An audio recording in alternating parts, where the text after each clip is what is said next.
Hi students, Ms. Bird here. In this lecture, we are going to answer the question, who was Ashurbanipal? Quite a big name. Who was this guy? So remember in a previous lecture how the Assyrians under the king Shamshi-Adad were conquered by the Babylonians? Well, usually when people get conquered by a rival, they're not exactly happy about it. Even though Hammurabi was a good king, they still didn't like being conquered by the Babylonians, and they wanted a shot at their own life, and they always wanted revenge and to rise up again and be their own leaders. And well, that's exactly what happened. The Assyrians did it. They were able to rise up over their Babylonian leaders and captors by digging canals through the city of Babylon and flooding the town. Pause and take a note. And the Assyrians went on like this. They went up and down the Tigris and Euphrates rivers and took over every city in their path. And the way they were able to do this is under the king Ashurbanipal, who became king of Assyria around 668 BC. Pause and take a note.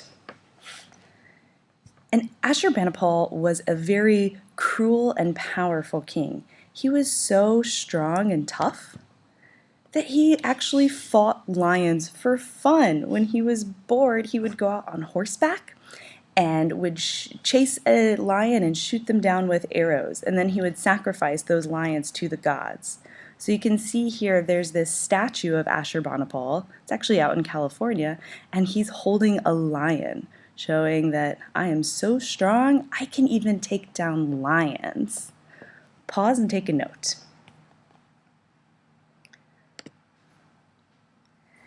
Under Ashurbanipal, the Assyrians were able to conquer all of Mesopotamia, even Egypt. As you can see here, this whole pink area is what the Assyrians were able to conquer. And it was basically the entire Fertile Crescent, not just Mesopotamia. He's really branching out here and making a very large empire. Well, you might be wondering, how were they able to do this? Yes, Ashurbanipal was very strong and tough, but how was he able to get his armies to defeat every town along their path? Well, there were a few different tactics. So one thing that made them so powerful is that the Assyrian soldiers actually fought in pairs, where you can see here on the right picture, one person would be in charge of shooting arrows, while the person next to them would hold up a basket-like shield to protect both of them. Now, why might this be more effective than just one soldier who's both holding a shield and an arrow? Well, if you're thinking that, hey, you can get even more arrows shot if you're not trying to hold a shield and shoot arrows, you'd be right. So these Assyrian soldiers in their pairs would basically line up, and it's like one giant wall that can also shoot a lot of arrows at you, more than just one person at a time. Pause and take a note. So they had strong soldiers under Ashurbanipal. Another thing that made them very powerful was this tactic that he had of scaling those giant city walls. You remember everywhere in Mesopotamia, they would build those giant walls around their cities to protect themselves from invaders. A pretty good idea, and it worked for a very long time. Well, Ashurbanipal wanted to conquer every city he came across. And so what he would do to scale a wall, he would get his soldiers, those pairs with arrows and a shield to protect them both, and would build giant mounds in front of the wall, leading up to it like a giant ramp. Once the ramp was up to the city wall,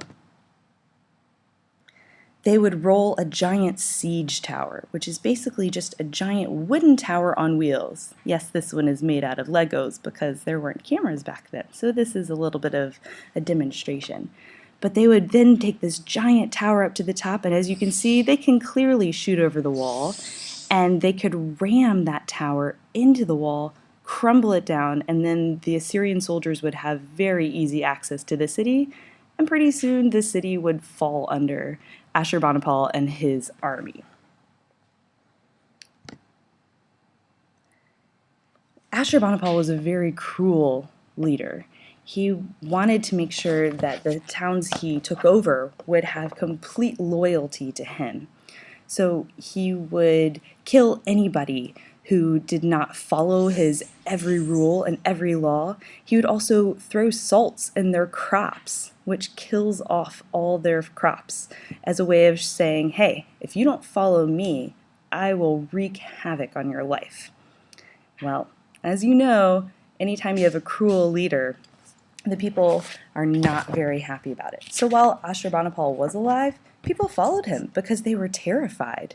However, after he died, his empire quickly fell because nobody wanted anything to do with that sort of leadership. So pause and take a note.